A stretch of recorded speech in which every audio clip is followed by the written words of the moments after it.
Hi everyone, my name is Anna. I am trying to do a vlog for the very first time ever, so be gentle with me. I am really interested in trying a no-buy year for 2025. I have been watching a lot of no-buy year and low-buy year content on YouTube for a really long time. And in 2025, I don't know, I'm just inspired to try it out finally.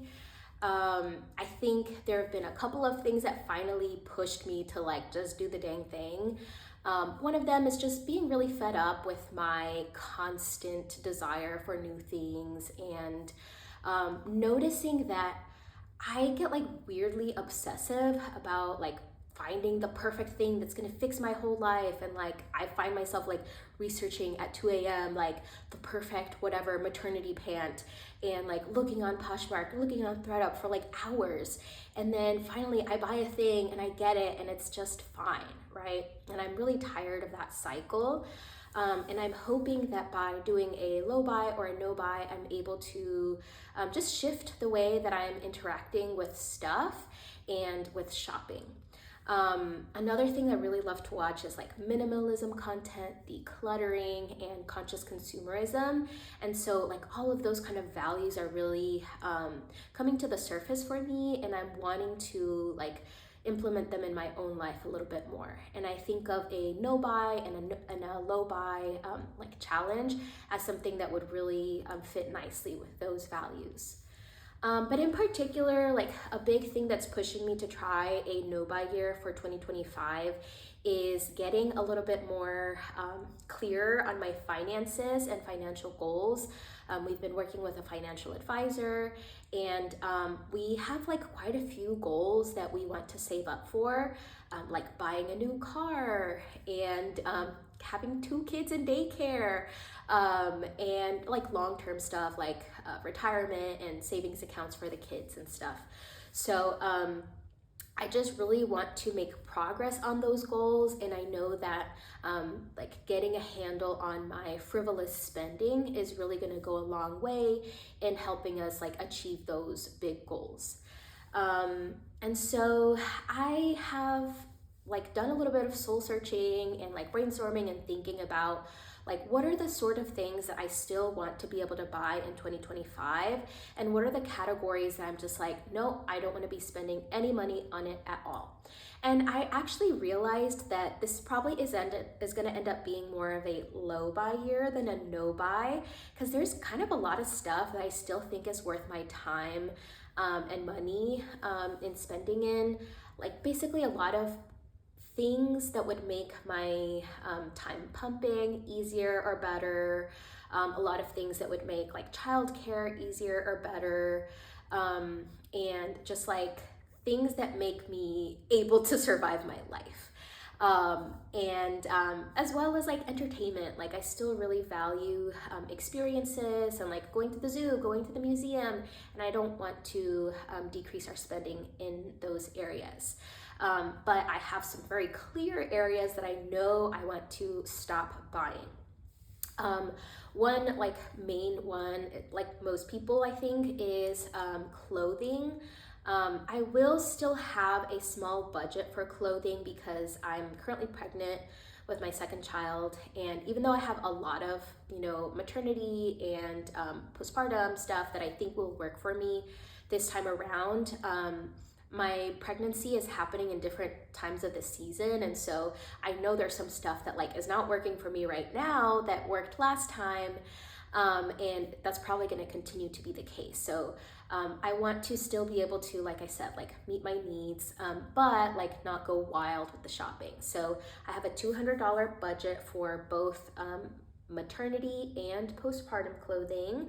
And the only way I'm gonna stick to that budget is by thrifting. But I've also added the caveat that I only want to thrift in person, because I've had so many situations where I buy stuff on Poshmark or ThreadUp and the things don't fit, right? And then I forget to return them and it's like a whole thing. So I'm just gonna buy stuff in person. Another big category that I'm not gonna buy is just like things for like related to fashion, like clothing adjacent. So no accessories, no jewelry, bags, like all of that sort of stuff. I don't use them really, and so I don't need to buy them. Another big category is like house stuff. And this is really easy to justify and like rationalize of why we need it, because we're new homeowners, so we're still kind of building up like our kitchen and all of that sort of stuff. But I do find myself buying random stuff just because like it seems good. Like one example I have is a onigiri shaper, like those little triangle onigiri shapers. I didn't need to buy that. Why did I buy that? We make onigiri like randomly a couple of times, maybe a year. And yet I bought, one of these little gadgets. And so just kitchen stuff. I don't need to buy it. And this will hopefully help me curb my Costco shopping, because I just love to look at like what's the kitchen stuff, like what's the house stuff. And I do a lot of like replacing stuff that I've gotten for free, hand-me-downs from my mom or my mother-in-law, for like nicer versions. And I just need to quit doing that. Maybe later on I'll allow myself to like buy nicer versions of stuff I already have. But I think for now, like I'm good. And like that's one area that I think that by not kind of engaging with it in the first place, will help me like stop feeding the beast, like stop wanting it so much. And I think the last category that I'm going to be focusing on is books. Like my biggest regrets, I think, in shopping this past year have been books, like cookbooks in particular. I've been really interested in trying vegan and vegetarian cooking, and I bought a whole bunch of cookbooks, and the fact is, like, I don't have time. I don't have time to try these complicated recipes, to use like these new foods and like materials that I'm not used to working with. And any of the times that I've actually made the recipes, I either don't really like them, or it was just so much work that I'm like, I'm never doing that again. I just need to be honest with myself that I don't have the capacity to invest in learning new skills like that right now. That doesn't mean I'm gonna stop trying to cook vegan. It just means like I'm gonna stick to really boring things that like I already know how to do, or like recipes that I tried years ago that like I was able to already put into rotation. And that's kind of it. That's what I'm going to focus on for this upcoming no-buy year. I'm not focusing on curbing my spending on experiences, or things for the kids either. I'm going to be very flexible with my shopping for like clothing and kids shoes, because I don't really have a problem with that. I'm not the type of mom that like will find myself like constantly buying a new outfit or new shoes every time I go to the store. It might be like a function of like I'm a boy mom and there's just like less cute stuff out there for boys.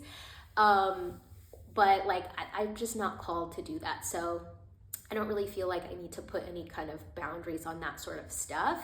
And like the fact is, like kids grow, and while my little one that we're expecting is going to be able to wear a lot of hand-me-downs for my first son, my first son is still going to need, bigger kid clothes. So that's one thing that I'm kind of not touching. And one thing that I didn't mention is shoes. Shoes were a problem for me for a while, like as a spending category, but not really so much in the past couple of years. And so I'm gonna be doing a little bit less shoe shopping, but again, not gonna be a focus area. So that's the plan. We'll see how it goes. Wish me luck, everyone.